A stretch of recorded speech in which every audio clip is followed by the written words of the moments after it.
basoen egoera aztertzen ibili gara. Lasalle, Gainzuri, Metxu Zumarragako ikastola eta Iparragirre institutuko adien guztietako ikasleak.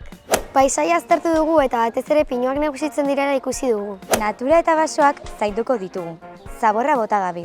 Eta zaborra aurkitzen badugu, motxilan sartuko dugu. Eta herrira itzultzean, dagokion zaborrontzian botako dugu.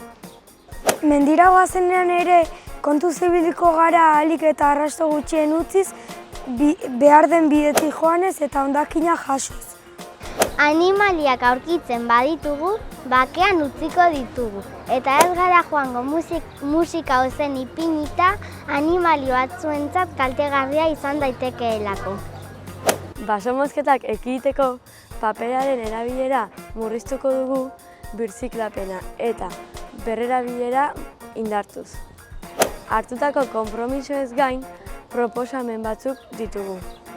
Mendi eta baso ibilbideak mugatzea eta zaintzea. Udala hasi dela bere garaien 2017an intzula mendi bideen inventario bat eta aurten hasi gea lanketa bat egiten ordenantza bat horren inguruan egiteko.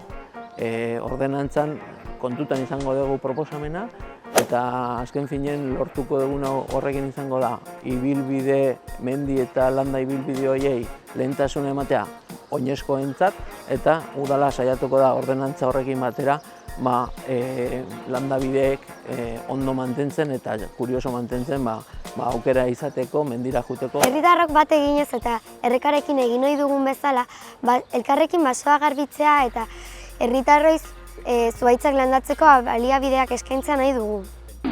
Alde hartatik oso ekimen egoki eta aproposa iruditzen zait eta iruditzen zaigu udaletxean.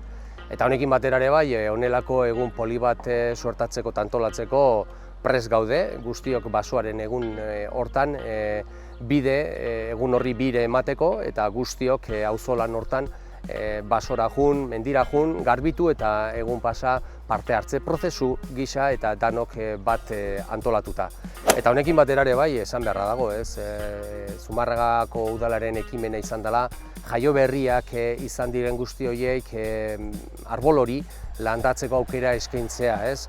Beraien edadetan aurrera segituta, urtetan aurrera segituta, beraiek bai hazten dijozten jenean arbol horren zaintzaren ardura izateko, lehenengo familiak gero beraiek eta ekimen hortan aurrera segituta, erabateko ekimen polita ikusten dugu, famili eta haur guzti horientzako. Botatzen diren pinuen ordez, landatzen diren berriak, bertako zuhaitzak izatea. Tamalez, landalaur gehiena pribatua dela eta ezin degula udaletxe bezala landa eremuko jabei ze zuhaitz espezie landatzea behartu, ezta?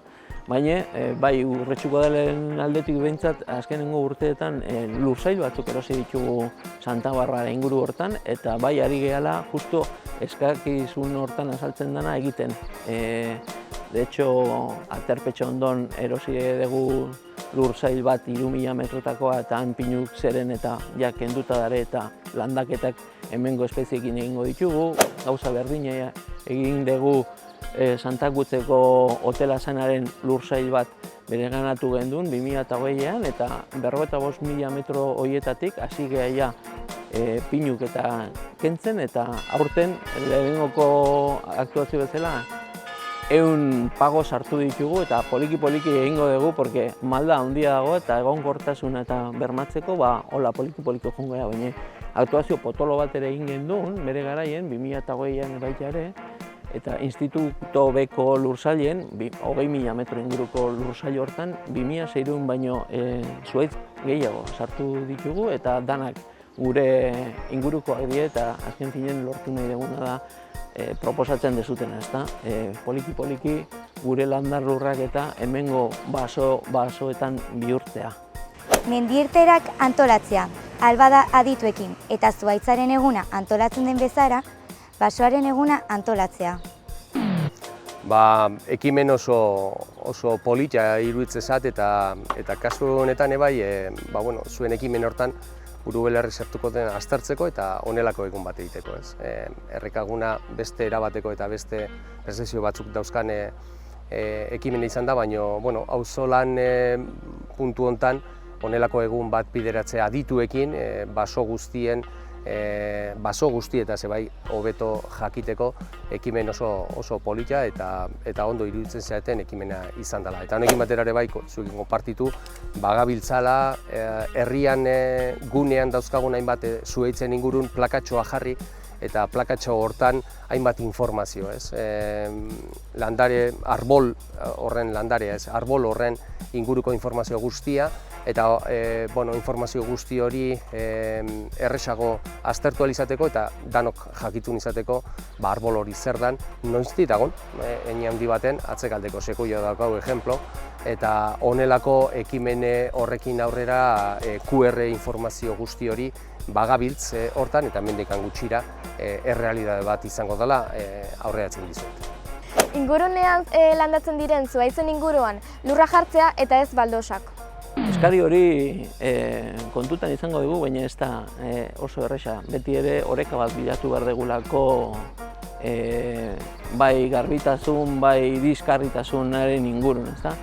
Udal honek azken aldi honetan ikusiko zenuten bezala alkorke horietan herrian landatuta daren zuhaitzen ingurun material drenante bat jarri du irisgarritasuna bermatzen duena, baina baita ere zuhaitzen bizitza ere bermatzen duena material drenante horrek ura pasatzea uzten duelako eta lurra izatez badaukate alkorke horiek berutza eta ez zen inongo arazorik izango zuhaitz horiek aurrera hasi ahal izateko, beraz oreka hori mantendu behar dugu, baina adibidez, Jose Mari Lazan landatu dien zuhaitzen ingurun berdegune bat dago eta ez dago alkorkerik, beraz guztia da lurra eta belarra eta printzipioz oreka hori saiatzen gea mantentzen eta kontutan izango dugu baita ere, baina beti hortan ibili behar gea, irisgarritasuna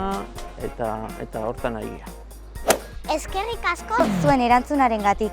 Lanean jarraituko dugu. Agur!